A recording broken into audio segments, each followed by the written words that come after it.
Hello, good morning and welcome to the AM Sports with me, Oreku Ampofo. We do start from some local news where the Ghana Football Association President Keto Kreku called on members to reject those that tarnish the image of Ghana football. Now, this admonishment has been described as an attempt to gag the critics, but he insists it is just an appeal, not a threat. The GFA president, speaking on the floor of Congress on Tuesday, called on members to reject those who speak ill about the leadership and the governance of Ghana football. According to him, a corporate Ghana would not like to associate themselves with the brand football if such members are not rejected. However, speaking to the media after the Congress, Keto Kreku said it was not an attempt to gag members from expressing divergent opinions. I'm not trying to gag my colleagues. I'm not trying to gag my colleagues in the media as well. What I have said is that let's always, at all times, think Ghana football. Okay, we are one family. We may be different in opinions on how we think that the game must be administered, but at the end, we are the same people who have appointed or given opportunity to some of us to lead the family. Okay, so yes, you may have divergent views, but we have good platforms that we can share our divergent views.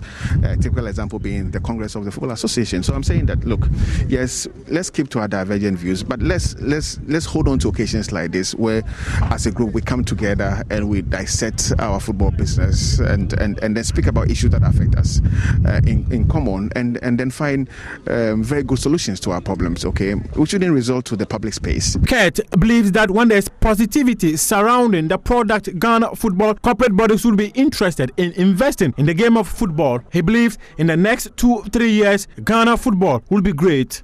Building a product is not easy, okay?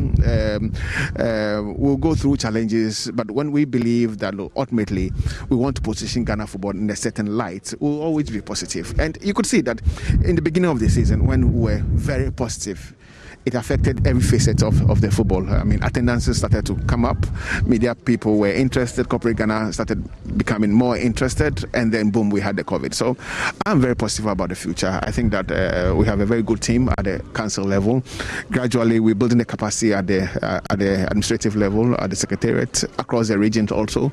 And I believe that some 1, 2, 3 years down the line, the Ghanaian football industry will be very, very strong. The GFA president has already initiated certain steps that would ensure that Ghana football is on the rise. Recently, the FA secured $2.2 million from the FIFA Forward 1 program to put up projects that will help the development of football in the country.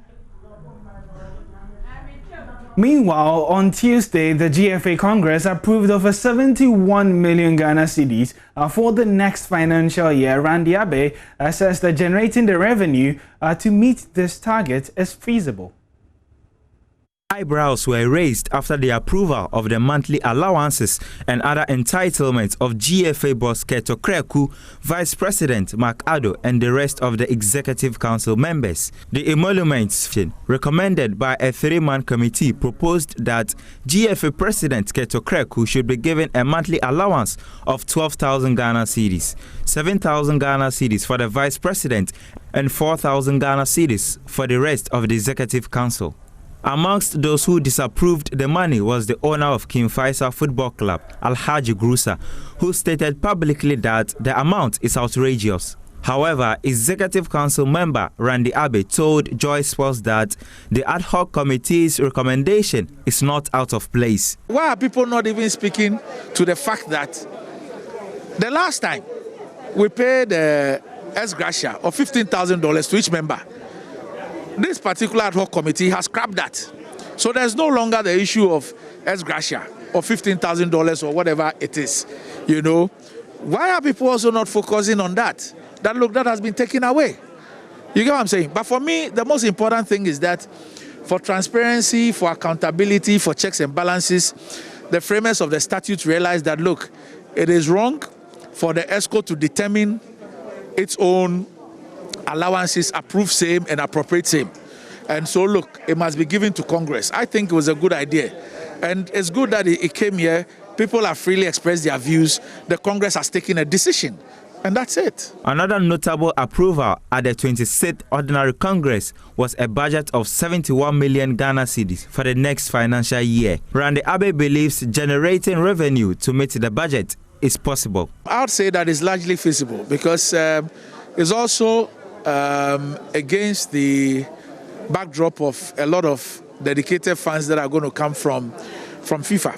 And so you would see that a lot of our capital expenditure is reliant on what we expect to get. And these are funds that you could call dedicated. And that constitutes about 37 or 38 million of the funding that we're receiving. So yes, it's realistic. And I'm even happy that, over 50% of the expenditure is going to CAPEX. Yes, I think that is good. That's investment. That's investment. I would have been troubled if a lot of money was going into consumption. Yes. The FA leadership called on other members of the association to help protect the initiatives of the FA.